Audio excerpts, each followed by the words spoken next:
ان اي راجل هيقول لاي ست زوجة تانية زوجة تالتة زوجة رابعة جواز في السر، انا ما بعتبروش ان هو راجل. ده وجهة نظري طبعا، ليست لها قيمة على الاطلاق. انا ما بحترمش اي حد يقول انا هتجوز جواز في السر. اللي قادر يعمل، انت مقتدر اعدل، ما عنديش حاجة تانية اقولها. ازيكم؟ انا مطلقة وعندي 20 سنة، معايا طفل عنده 3 سنين. انا لسه بدرس وللأسف بقيت مطلقة.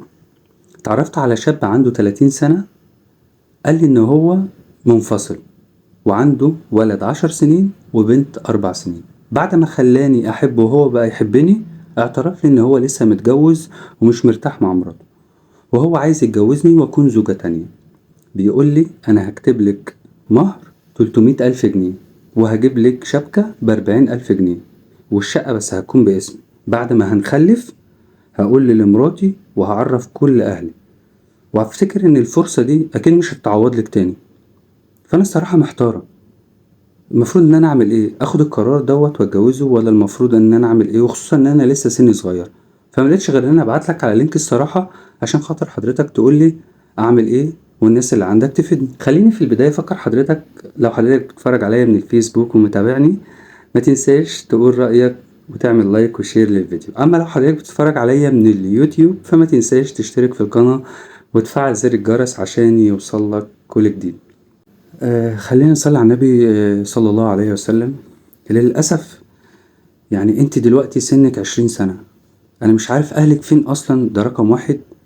يعني وعندك طفل عنده 3 سنين وبقيتي مطلقة، يعني انت متجوزة تقريبا 16 او 17 سنة.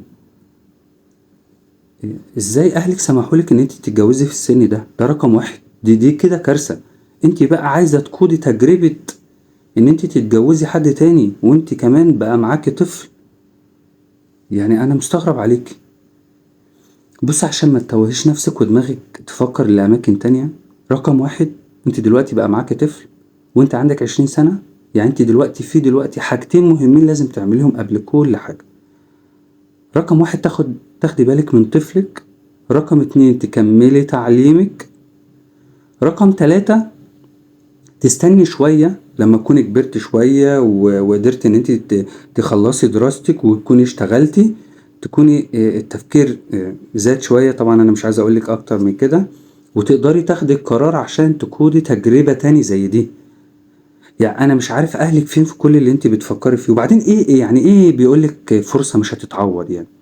وبعدين طالما هو انا بشوف كده من وجهة نظري طبعا، ان اي راجل هيقول لاي ست زوجة تانية زوجة تالتة زوجة رابعة جواز في السر، انا ما بعتبروش ان هو راجل.